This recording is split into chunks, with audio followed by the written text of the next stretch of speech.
morning and welcome to our live talk program. This is Lloyd Grubb here, your host on Revive Reform Radio, doing our live talk program, covering the current events on this year, Thursday, Rise and Shine, and give God the glory. And this morning here, I'm looking at a topic, she does not scapegoat others for her family lacking or lacking her family. So welcome again, let us pray. Our Father, who art in heaven, I thank you for your word and for the blessings of this day. Pray that you may be with us as we study together. It's my prayer for Christ, in Christ's name, amen.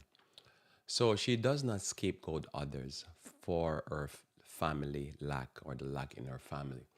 And so this is what we're looking at here today as we look at our current events, as we continue our theme that we had that we've been having this week. So she does not scapegoat others for the lack in her family or for her family lack.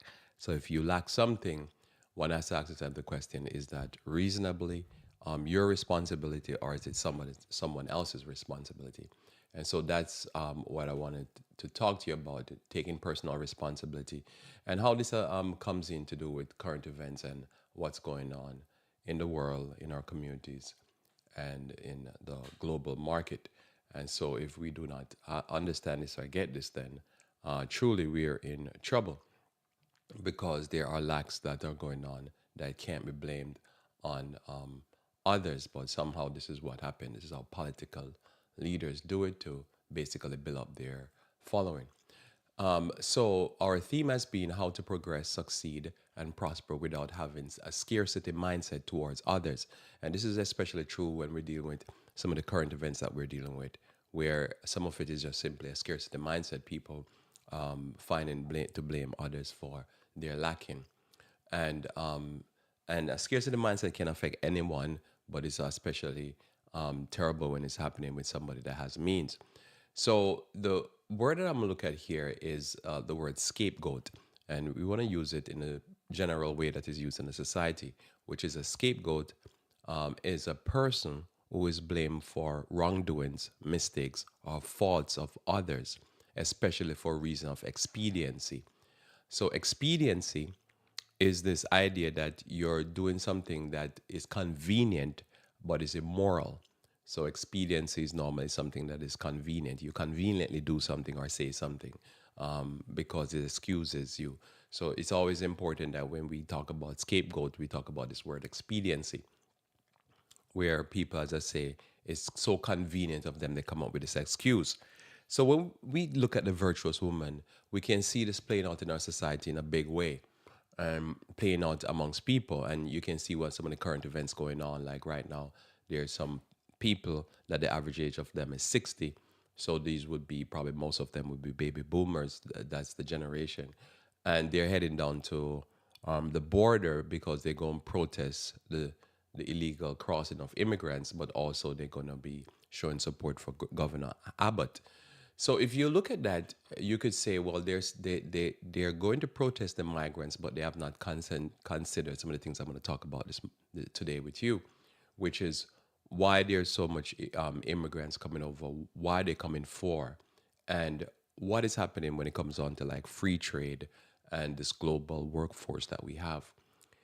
And what's happening inside of America, that they need to have people coming over illegal. For what reason? Like the president was asking for 5,000 people a day. That's a staggering number every day that wants to cross. Why do they need? Why would the president want all that people? Some people say it's just for a vote, but is there something going on inside of America that will cause that?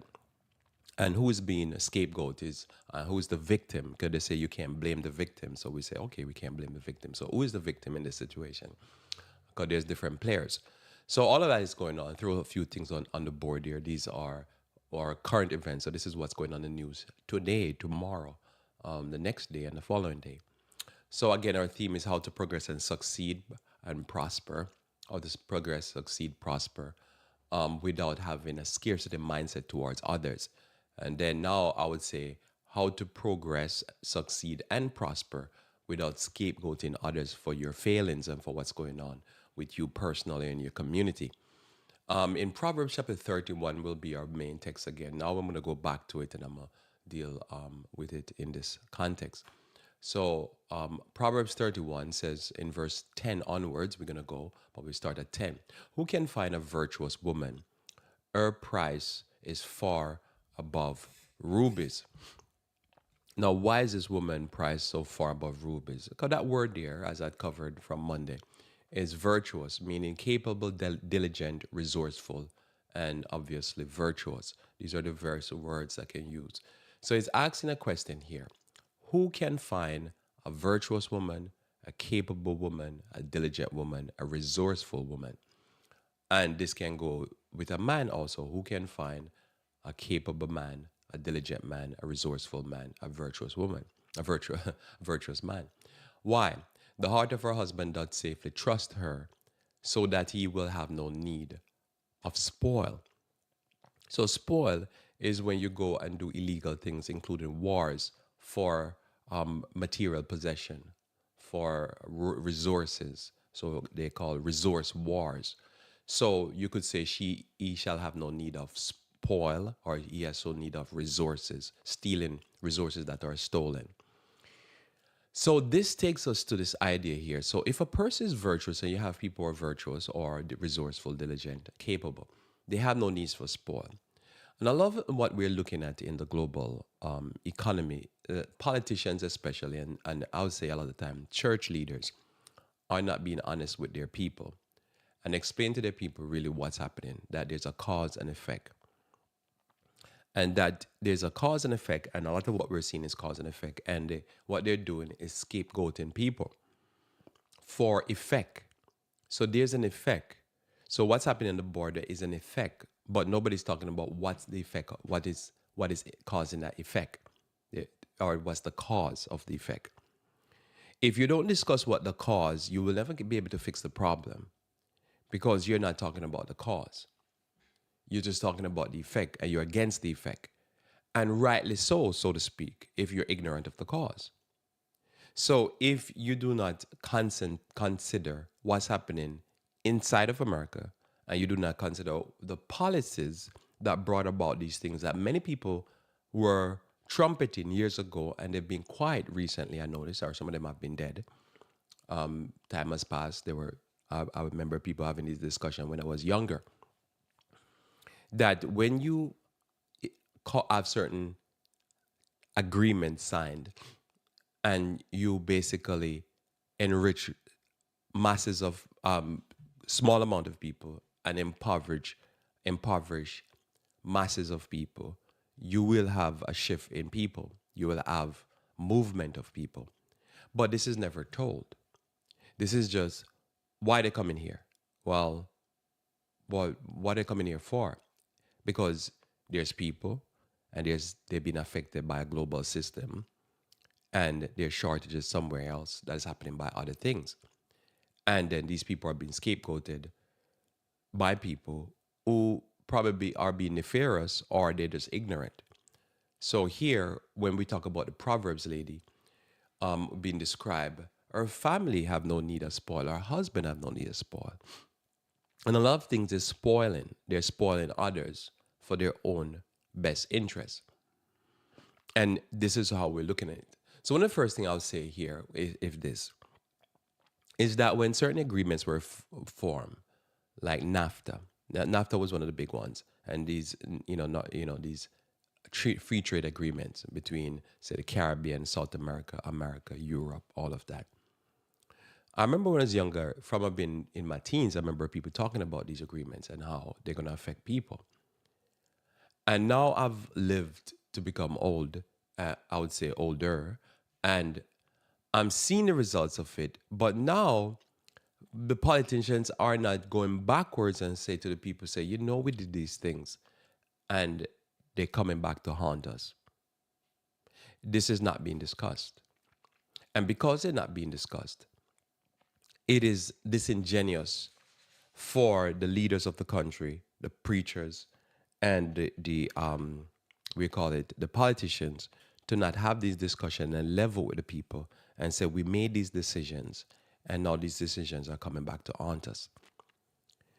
So when you look at going backward, I remember when you look at, like, say, for instance, Bill Clinton. he signed these free trade agreements.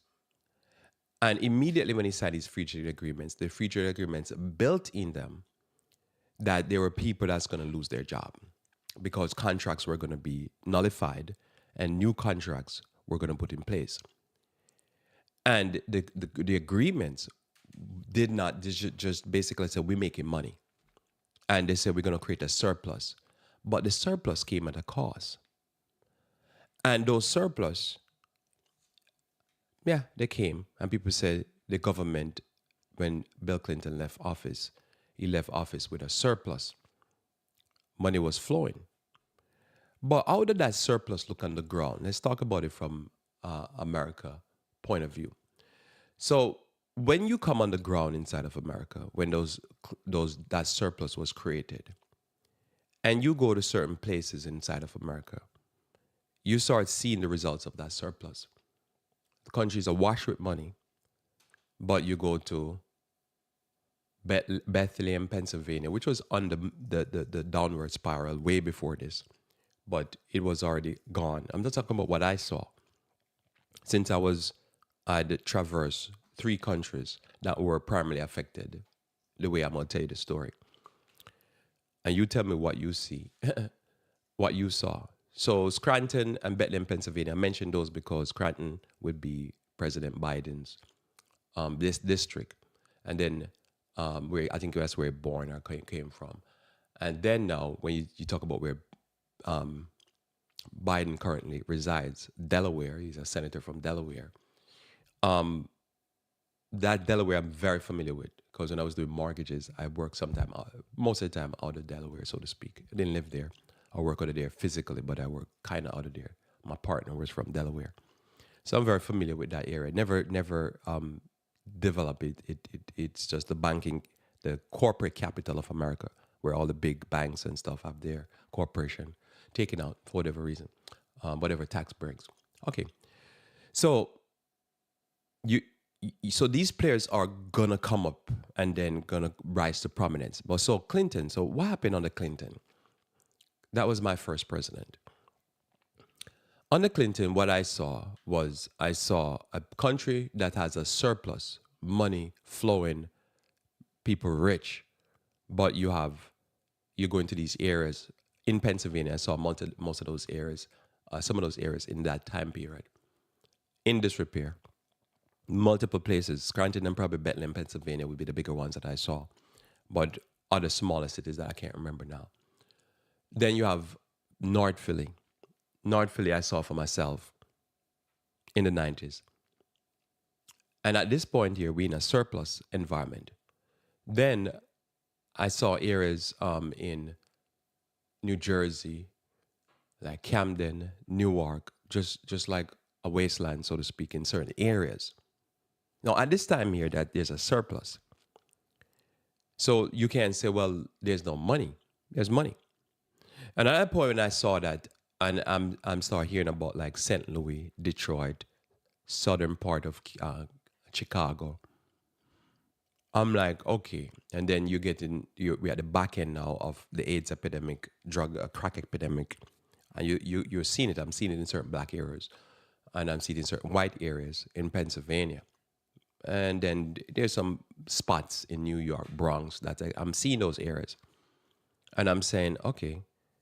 Now, it's important because, again, for me, I'm coming from a country that was affected in a terrible way by these free trade agreements and then embargoes in the 80s. So I grew up under the embargoes, American embargoes against Jamaica, and then the free trade agreement that Clinton hit. And I'm a recipient of some of that. In other words, the school I went to was built by Americans.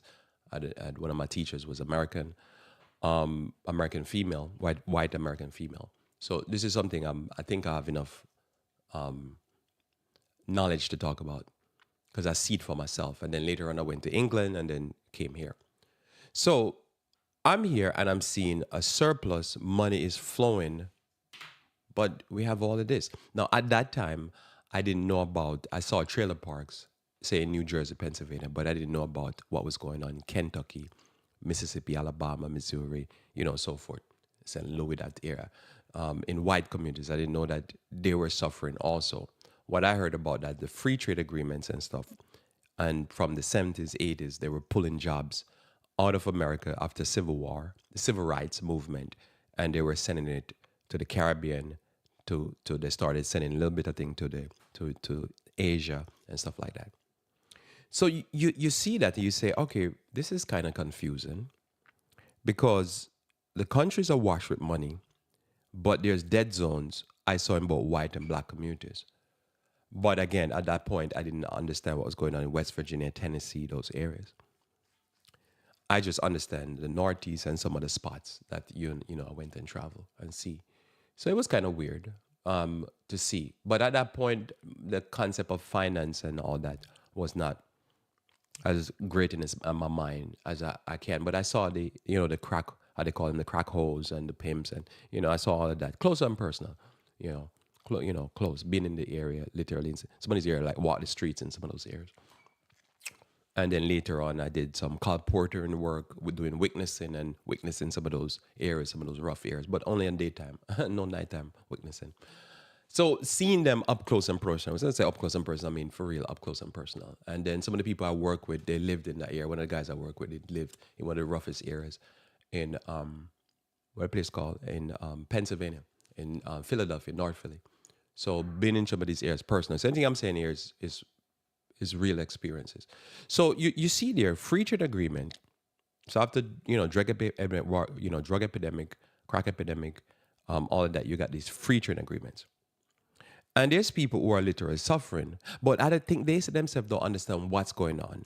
And it has to be confusing because you live in a country that's awash with money, have a surplus. By the time we end the 2000s, we were in the dot-com boom that was going to be a bust. The deficit is good, there's not much of a deficit or there's a surplus. But you see this, you say, how can there be a surplus? Confusing. How can there be a surplus at the same time that there is all these dead zones? So that was my introduction to understand confusion and then also understand how you can blame somebody for something that's happening, but not really get into the root of the problem. Because in so much wealth and prosperity, you have so much poverty and degradation. And so the people are being, I believe, the general public is being deceived as to what really going on. Then later on, I start hearing people talk about issues like the globalists. I'd be like, what is the globalist? And I start realizing, the globalists is the people who do these contracts. They're making money, but the regular people, they themselves are not. They themselves are not a recipient of it. They're just part of the machinery, and they're being chewed up. So you see this idea, and you see this idea now that in order now, I'm understanding, for leaders now to be able to rule over that and preachers to preach over that, they have to come up with, like contortions to be able to tell the people that are suffering and the general public that don't know really what's going on, that their suffering is caused by somebody. So that's where now my concept now from my topic comes in. Their suffering, somebody's causing their suffering. There's somebody out there that's eating your food. And since I've been here, that's been a general narrative. So if you're poor and you live in the ghetto, it's probably the foreigners coming over.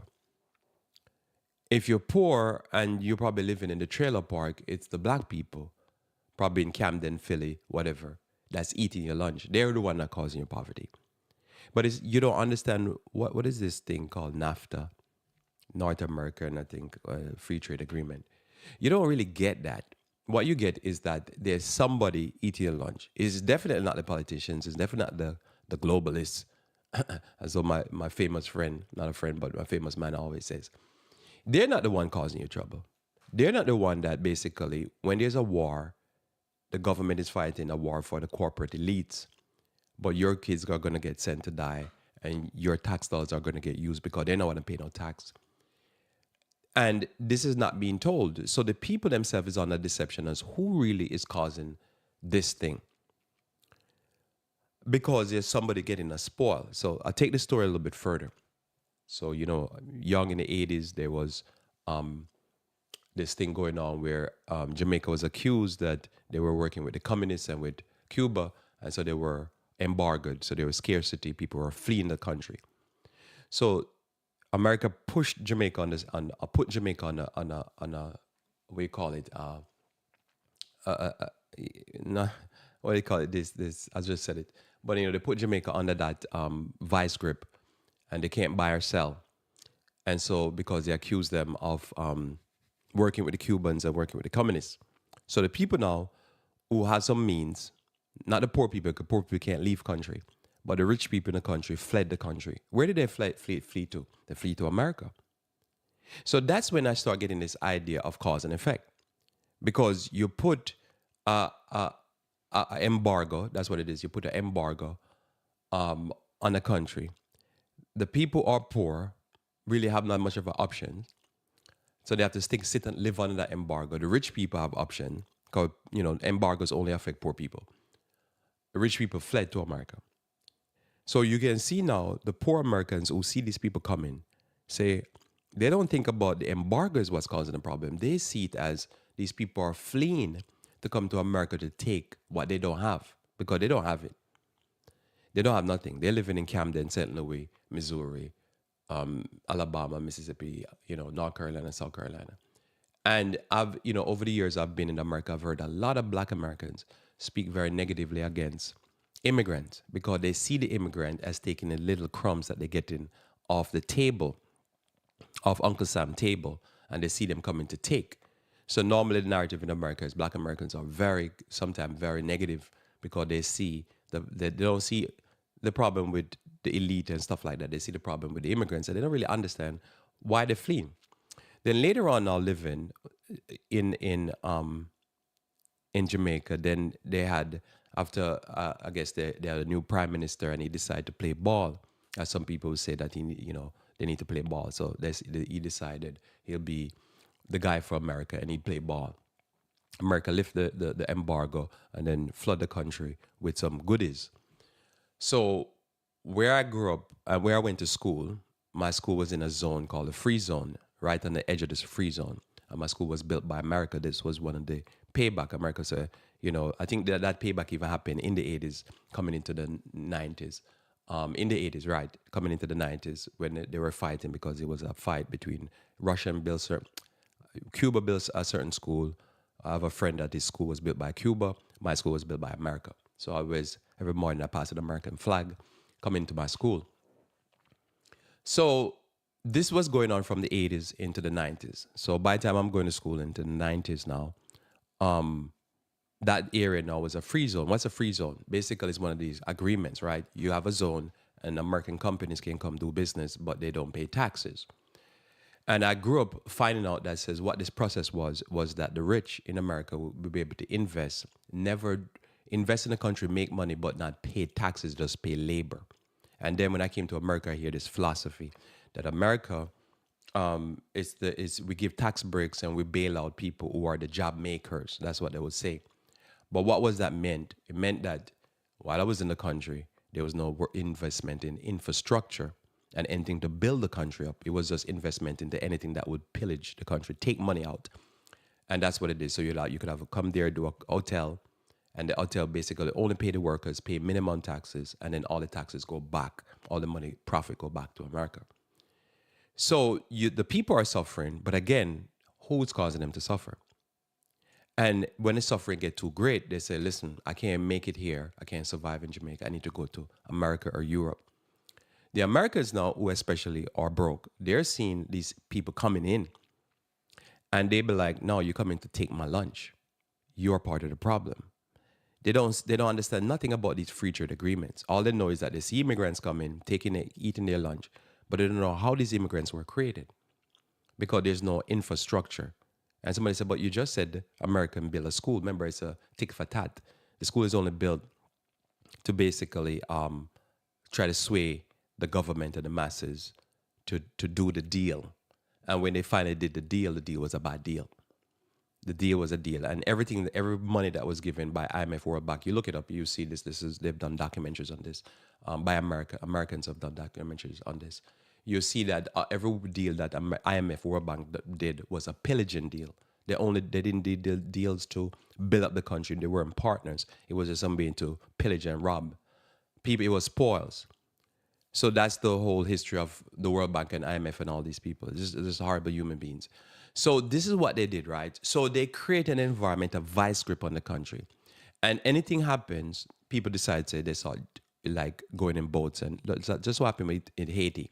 And especially Clintons are a big part of what happened in Haiti and all the death and destruction going on there. They're part of it. They're not the whole, none of this is what I'm saying. The local leaders are part of the scam. Just like we always had a slave plantation, there was always the house slaves. So you have this thing going on, but again, notice incoming. And if I didn't live in America, I wouldn't have seen this. I just saw it from when I was young, from the side in Jamaica. And these things I used to look at them when I was young. My father always listened to BBC and that type of stuff. So I was always hearing these reports. Another one I want to talk about before I go back to my text about spoils here and scapegoating is so I used to pay attention to this thing when I was young. It was something in my head when I was young, and I saw the result of it because again, I grew up on it. I grew up part of it. I literally went to school that was donated and built and so forth. So you have the country now not prospering, can prosper because the country only do raw material. That's another thing with Jamaica. Jamaica only do raw material. They don't do end product because end product is for America. America does end products. So if you have a frying pan and it's built with aluminum, the aluminum could come from Jamaica by Alcoa, the Texas company. But Jamaica would never built the frying pan. They just built the aluminum. So you keep costs down and they make the least amount of money. And that's the process. That's the plan. North does the manufacturing. So now you have one of the other things that had happened that is very important. You can go online and watch the documentary for this. I wouldn't be able to show you documentaries here. Just our talk. Is that there was this deal that Bill Clinton did where at the time, now this is important because it's important for our current events. At the time, Bill Clinton had signed this deal. One of the part was that Bill Clinton need to get some agreement from Britain, but they need to do a deal with the banana farmers from Ecuador. And they remember it's a free trade agreement, free as in free. Okay, everything is free in this place, freedom. So the banana agreement was that Britain had a deal because Jamaica used to be a slave colony and then a slave and then a colony. They had a deal that said the banana farmers would be able to have preferential treatment to send their bananas and sell the bananas to Britain. In the deal that Bill Clinton was making, he needed, my memory reminds me here, no, but he needed something from the Britain. But he needed Britain to open up the market, England to open up the market, so England could be part of the deal. England needed to open up the market for banana and need to cut Jamaica loose. Jamaica that he had built his empire, helped build his empire. Although Britain, I think they say India was the crown jewel, but Jamaica was not far behind. So they had gotten all these riches from the slaves in Jamaica. And so that the part of the deal, and the colony, Jamaica being a colony, part of the deal was we buy banana from Jamaica. Well, Clinton said, we need to have this free trade agreement and we need you to cut loose Jamaica. And we need Ecuador to be able to get into the British market. So England, as I say, acquiesced and decided that they're going to give the former colony, slave colony, they're going to cut them loose. And instead open up the market to Ecuador. Well, Ecuador, at that point, banana plantations in the country was larger than the whole island of Jamaica. That's what I understand, or something along that line. So Jamaica is about, I think, 30% or so the size of, or 50% of the size of New Jersey. So as a whole land mass, so there's no way you can have a free competition between Jamaica and Ecuador. Ecuador just would, it probably could bury the whole island in bananas. So Ecuador won the deal, so to speak, and Jamaican farmers got out of the deal. They got taken out.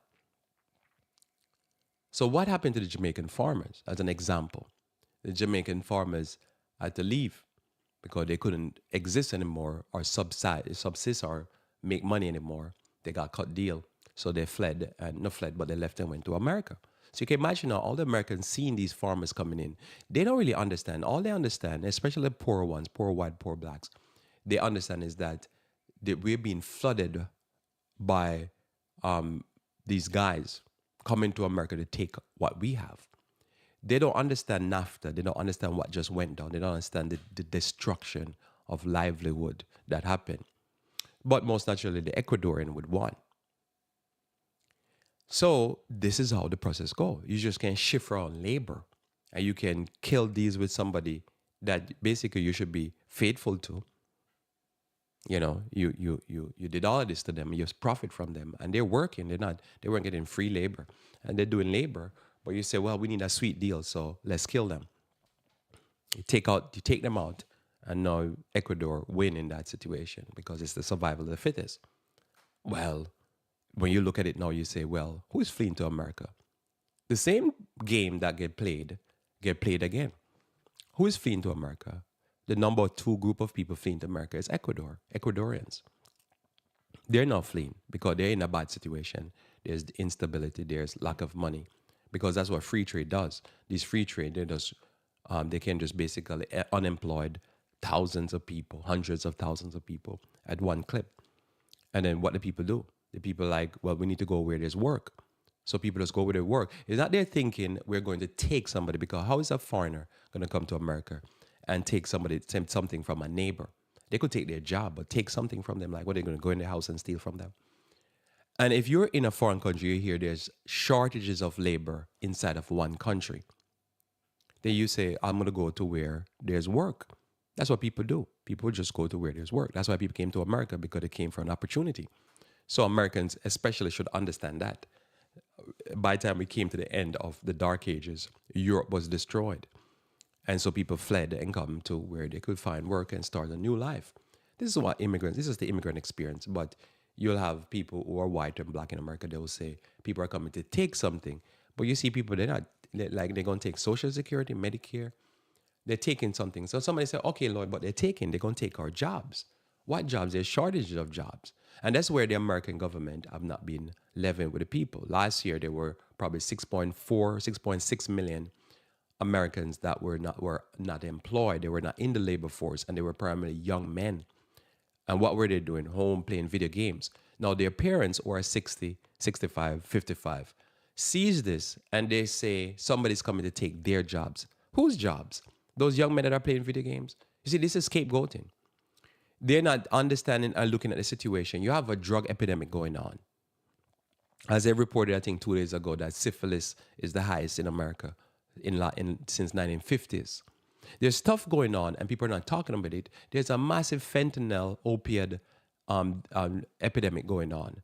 And a lot of people are not in the workforce, and there's shortages. There's nursing homes, literally, that they have 40% capacity, 40% of their workforce.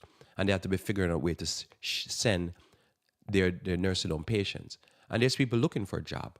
But instead of the government just coming out and stop scapegoating foreigners and getting the emotions of people riled up and say, listen, there's a problem in the country, there's jobs and there's not enough jobs. What they do, they come out for expedient purposes to get votes, to make people feel like we're looking out for Americans, and they scapegoat foreigners without properly explaining that, you see, when we did this nonsense here, this is what happened. You know, like, we can't go to Afghanistan, never build anything. We just keep bombing it and shooting the people. And then when people flee the country and they flee for safety and come to America and say, we don't want them here. Like, yeah, but you shouldn't have gone there, right? Your aim was to kill somebody. You went and killed the person and you leave. That's what your aim is. Well, go do your aim. You just can't, but somebody say, okay, why would a person, if the agreements were coming from America and affect,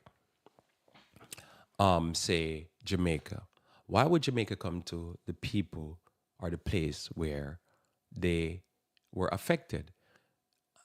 They don't seem like that. Like, say, for instance, this is a question that people have asked me. So, why would you live in America? Because I don't know. I don't know why would I not. You see, you don't know about what's going on. When I came to America first and I saw Camden, St. Louis, not St. Louis, some of these places that I've seen that I mentioned earlier, Bethlehem, Pennsylvania, Scranton, North Philly, Bronx. I didn't know that always exists. You don't really see that because remember, when you're in America, you see the worst sides of other countries. When you're outside of America, you see the best side of America. This is also how the American media work. They don't show you that there's people dying in big numbers in Pennsylvania and in Kentucky and St. Louis from drug overdose. They really don't show you that. I think now they start showing more. But when I was younger, you only see the best of America. You think America is a music video or a movie. Probably not a scary movie, but a movie. The other thing also why somebody will come is that they don't understand that America is not Harlem or Manhattan or Washington D.C. or San Diego or Los Angeles. You don't know what's going on outside of America, outside of the what is America. You really don't understand. You think America is Harlem, so you don't understand the issue about racial issues and stuff like that. That's something that you learn or you hear about. Like I always say to people, I said when I was younger, I never, I would read in the dictionary because I would always have a dictionary and a PDR with me, but I read in the dictionary the word racism, but I didn't understand what it is. I really didn't define it. I never, I couldn't understand it. Probably an older person would, but in the era I grew up in Jamaica, I didn't understand. And because I in an area where there was a resort in my town, literally, and then another resort 5 miles away, and then there's resorts where I grew up. I would, see three buildings up from where I live, three houses from where I live. One, two, three, four. The fourth house from where I live was a French white person that married to a black woman. So I interacted with people that were from Europe, but I never European descent. But it didn't mean anything. I didn't really understand. It was like they just see there's no this concept of racism. I don't understand. The civil rights was already passed. The things that people ask, I think they really don't understand. People are just hearing there's jobs and they want to make a living. They're not thinking invasion. Now, somebody say, well, why does American think they're invading? Well, think about it. In the last 30 years, 40 years, 50 years, who have done invasion? Let me just ask you. Invasion, guns, bullets, bombs, planes, whatever. So I think the regular person here, they see people coming in hordes. They're thinking invasion. Might be. The future is yet to tell. As I said, there were some people I used to worship with infrequently, but I worshiped with them a few times. And they used to tell me 15 years ago that there were Muslims on the border to invade America. It's been 15 years and they have not invaded yet. So I think they're probably, as I said, the Muslims that they were talking about, they're probably gone to Cancun and they enjoy themselves. But the new ones probably that's coming up right now, they're probably going to invade. But that's what they talk. So when we talk about she does not scapegoat others for her family lack, part of what's been happening, I notice, is that the government leaders, the leaders in government, the American people that work for the government, they have figured out a way how to blame others for Scranton, Pennsylvania, Bethlehem, Pennsylvania, Kentucky, Missouri, Tennessee, Alabama, Mississippi, and I keep going. And the people, white and black, some probably Native Americans and so forth, have eaten it hook, line, and sinker and don't understand that what's happening. So the next thing I'm going to say before I go back to my text, I want to say this. I just want to lay some of these foundations here because in the future you'll be hearing me talk about this. I want to be very clear and fluid. And if you think there's one thing I've said wrong, literally, send the information to me and I'll correct myself here. No perfection here, but this is just my research over the last how many decades and from being a child, because I've been looking at these things from a child. We had this conversation when we were young. In America, they started offshoring after the Civil Rights Act the jobs from the black community. And you can look up that fact. And the blacks lost their job. Black American people of African descent lost their jobs first. Because remember, they were cheap labor in America because they didn't have the full rights as whites. When this happened, the regular whites did not complain. They didn't see there was a problem. Literally, that some of the jobs, as I say, one of the 5 miles from where I live, Tommy Hilfiger, had a factory, part of the free trade agreement thing, and so forth. He actually literally would stay in one of the resorts near my house. So big money. So these jobs were sent to the Caribbean, sent to started being sent to Asia. There was no complaint from the politicians. They didn't see anything happening. Then the jobs keep, and then Mexico got most of them, I think. And then after that, they went to Asia. Then as we probably time we get to now Bill Clinton, more were being offshored. And now the jobs now were start taken from white America. And white America saw what was going on. It was too late by then because remember now, the dog or the animal has a blood in his mouth. He tastes blood.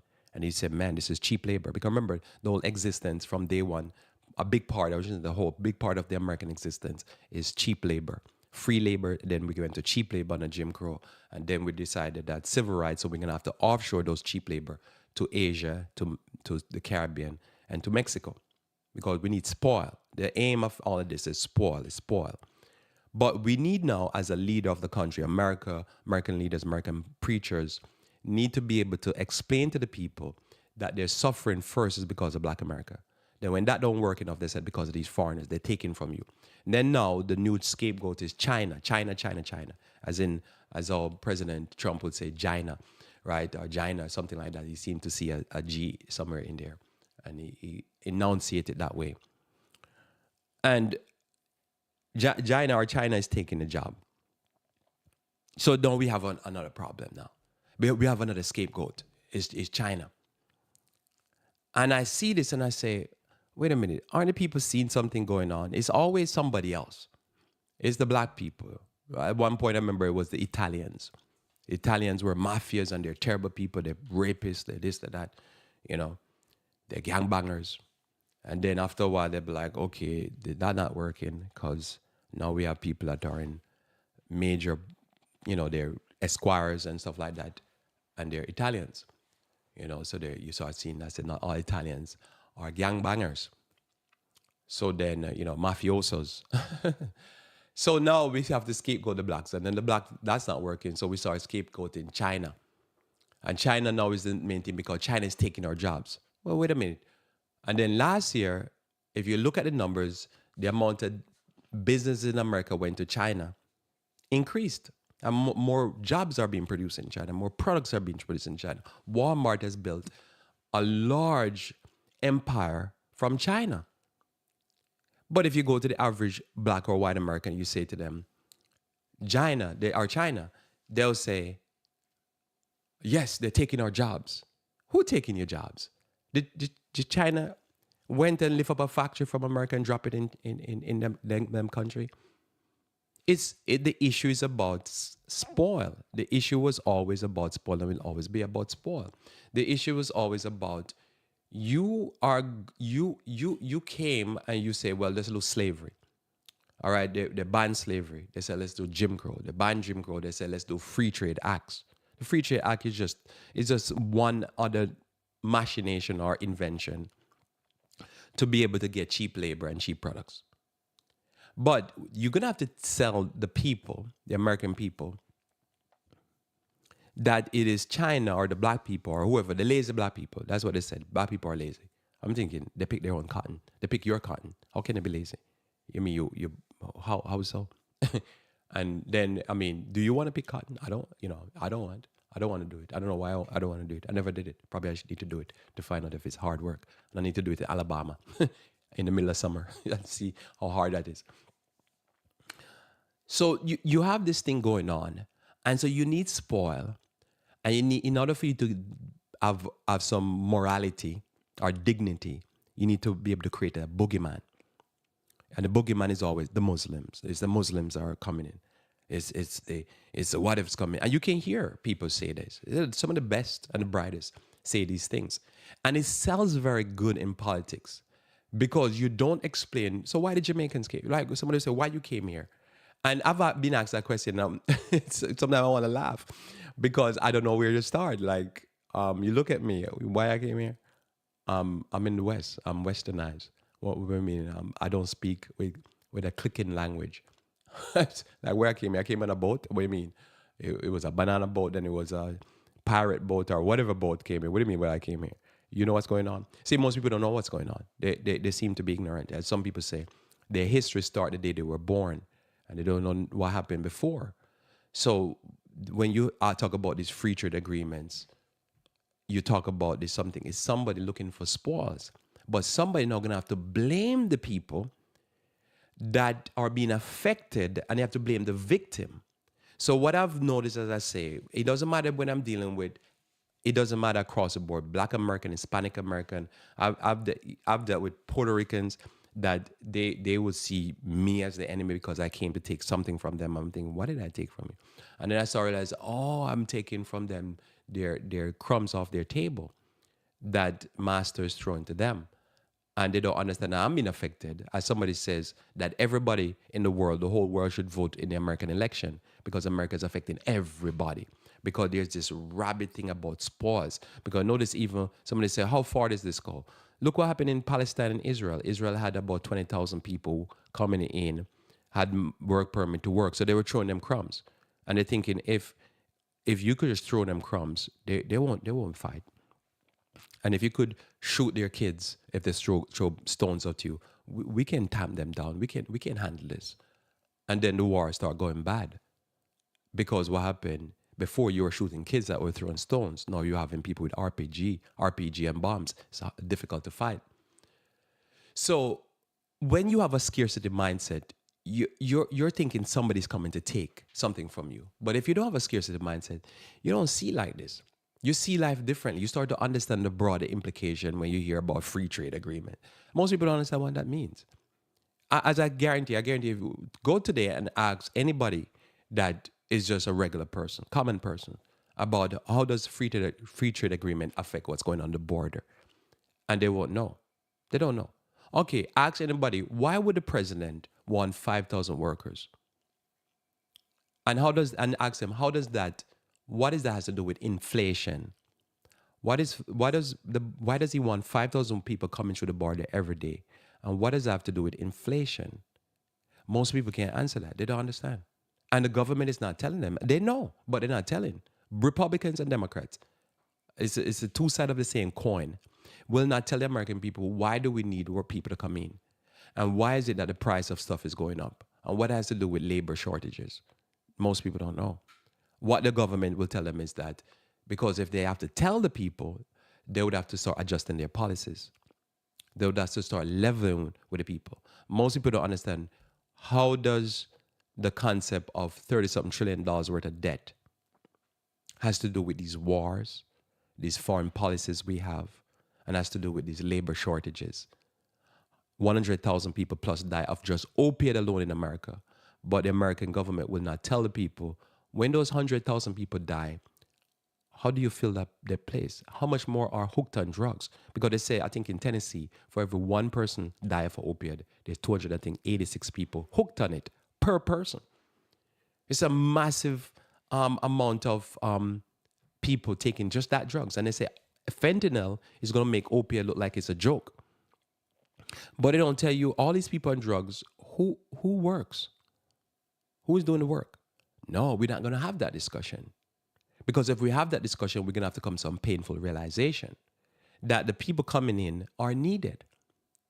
All these worker shortages, who's going to do the work? Who's going to work in nursing home? Because are white and black Americans jump into work in nursing home to clean people buttocks? If you answer yes to that, then tell me the people, because nursing homes are looking for them. So who's going to do that work? So we have this situation going on, and we're not being honest with ourselves, because they say somebody's coming to take what I have. Take what who have? Somebody's coming to take what Joe Biden has. Are you really serious when you say that? And any of the senators and Congress people, somebody's taking what they have? Or are you worried that there's somebody coming to take your trailer? Look at the amount of cities inside of America that needs rehabilitating. That's almost like they're ghost towns. I was watching a few videos yesterday of ghost towns in New Mexico. When you have time, go Google on YouTube and watch videos of ghost towns, and you'll be amazed at ghost towns.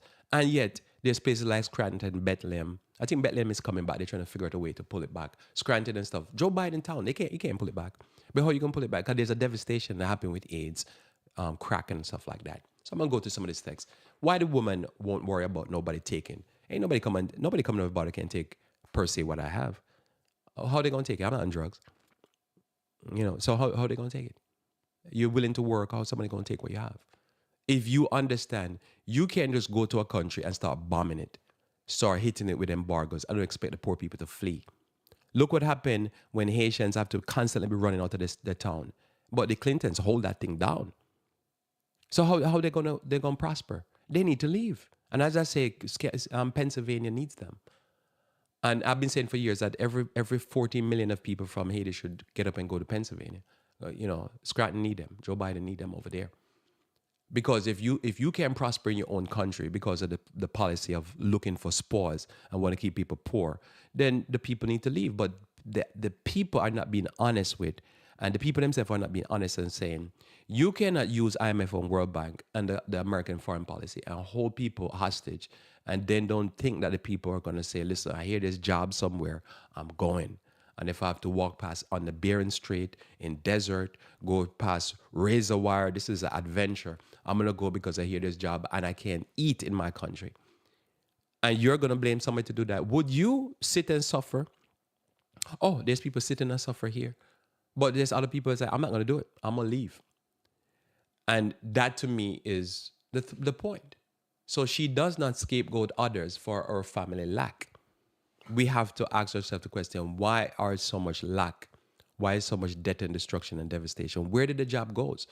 Where all these jobs? I say this lastly. I remember when the Carrier, Carrier, Carrier, something like that, air condition and refrigeration company, I think it was in Ohio, when President Trump say, we'll give you every incentive to stay in Ohio. And the CEO said, yeah, I'll do it. Then I think a few months passed and the CEO said, no, we're not doing it. We're sending the job to Mexico. So you can go online, you can see the video. So they asked the CEO, why are you sending the job to Mexico? He says, it's a matter of labor. He says, we have more uptime, less sick time, less vacation, less everything. We can deliver a more consistent workflow, work process in Mexico. And then it went quiet. The media shut up about it. And then they moved the job out to Ohio. A lot of middle class, lower middle class jobs were taken out. And they went quiet because it would make them look like Joe Biden, President Trump was not that good because he couldn't save Carrier. No matter how much incentive, Carrier be like, nah. No, what was Carrier? Was Carrier run by black people, or was it run by foreigners, or was it run by white Americans? Why would white Americans do that to their own people? None of this is being discussed. They just says, oh, Mexico is taking our job. China is taking our job. Foreigners are taking our job. But look at the Carrier. Challenge me on that. Show me the information that this is not what happened. The white Americans that will run the company decide that we're going to Mexico. And so has been so many jobs across America. But yet, who is being blamed? Oh, no, they can't level the people and say, listen, there's a productivity problem and there's a skill problem. They say, oh, China just do T-shirts. Really? So the phone you might be listening to me on is made by where? China doesn't make that very technologically advanced product? Oh, no, they just do cheap T-shirts and they just do knockoffs. Really? They don't have engineers? Oh, no. So this is what's been happening. And instead of dealing with this idea here and just belevel the people and say, when we have a global market, we have a global workforce, and we're going to go where the money is sweetest. That's really what's happening. And we don't really care about you over here and that over here. But the people, they're not going to level the people and tell them that. And tell them that, I said, we're not really for you. We're just for money. Because the love of money, as the Bible says, is the root of all evil. They don't want to admit that because they want to keep their flag-waving status. But when it comes down to it, they're going where the money is sweetest. And if it's Mexico, or if it's China, as they say, they're going to go where it's going because they're going where it's sweetest. They need that sweet money. And this is what we have to look at. But instead of looking at that and saying what happened, like another thing that I have to deal with in the future, one of these Tuesdays, by God's grace, I'll deal with. I've heard a lot of people say that the country did well financially under President Trump. And yet, they don't understand. It was with borrowed money.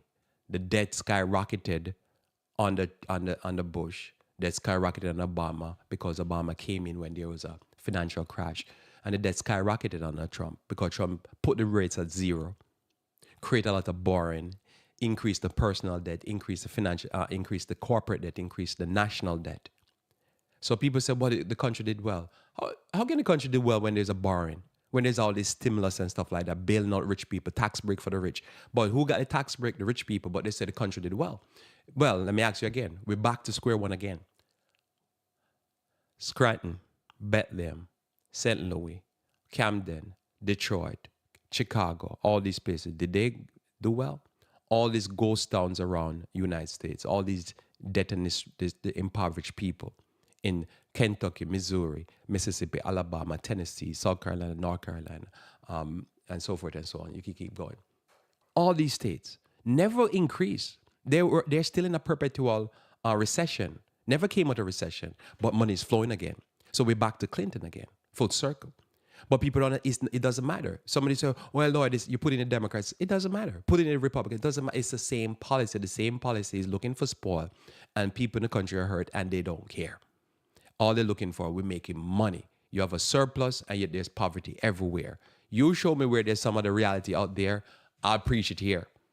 Please, I want to hear it. Because that's what I see. And you show me another reality. Death and destruction everywhere. People dying. Who cares? As long as we're making money. And that to me is the policy. So notice here, she will do him good, good and not evil all the days of her life. She seeketh wool and flax and worketh willingly with her hands. She is like a merchant ships. She's like a merchant's ships. She bringeth her food from afar. So she's probably a globalist also. She riseth also while it is night and giveth meat to her household and a portion to her maiden. What you have to do is get into a mindset that you have to take care of yourself and your own. Because we're in a system where they're taking care of themselves and their own. As I think as JFK says, don't worry about what the country can do for you. Worry about what you can do for yourself. And don't even worry about what you can do for your country. Do it for yourself. You have to understand, they're taking care of themselves. These globalists and these politicians, they're looking out for themselves. And they'll go into power, and as soon as an agreement signed or whatever, they quit. They're like, we're good, we're having money, we're gone. We're gone. So you dare not. She take care of her own household.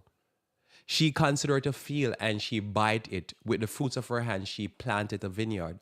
She girded her loins with strength and strengthened her arms. She perceived her merchandise is good, and her candle goeth not out at night. Listen, you got to take care of your own, because you're in a system. And I learned this from when I was young. I realized that politicians, they're playing a game. And they don't matter. As long as their bread is butter, their kids. Listen, in Jamaica, the healthcare, I'm sure probably if you've been in a hospital, you've run into probably a Jamaican nurse. And you think, oh, the healthcare system in Jamaica is great. The healthcare system in Jamaica is garbage. But guess what happened? The government not worried about it.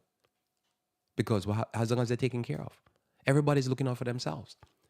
But people think, oh, the government. What do you mean the government? I've had people disagree. Listen, I have people like, they'll sell me out for the government. And I'm thinking, how are you going to sell me out for the government? You don't see the history of the government? Politicians do what politicians do.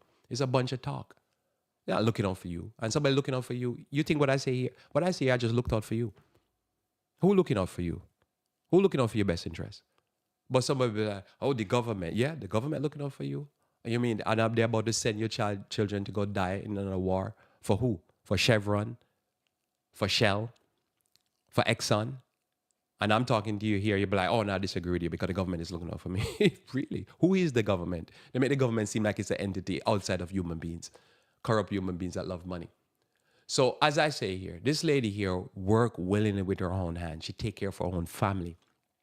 She's not making up excuse and saying, let's blame the Jamaicans or let's blame the Ecuadorians or blame the Venezuelans or whatever. The people who are the victims of this global policy, the globalists, as my mind would say.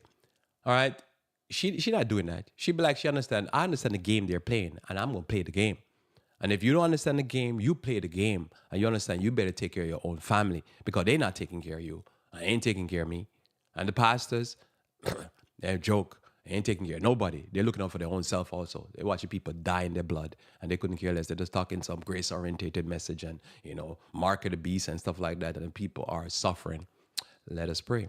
Our Father, who art in heaven, I thank you for your word. And this day I pray, dear Lord, you may bless us, dear Lord, that we might be awake and aware of what's going on and not be cast to and fro by every wind of doctrine and be beaten up by those that are in power, those that are in political high places. May you bless us, we pray, for Christ's sake. Amen. Well, thanks for being with me here on Revive Reform Radio. Looking forward to talking to you again live when we talk tomorrow. We'll talk about religion. Until then, I pray that you may walk with the King.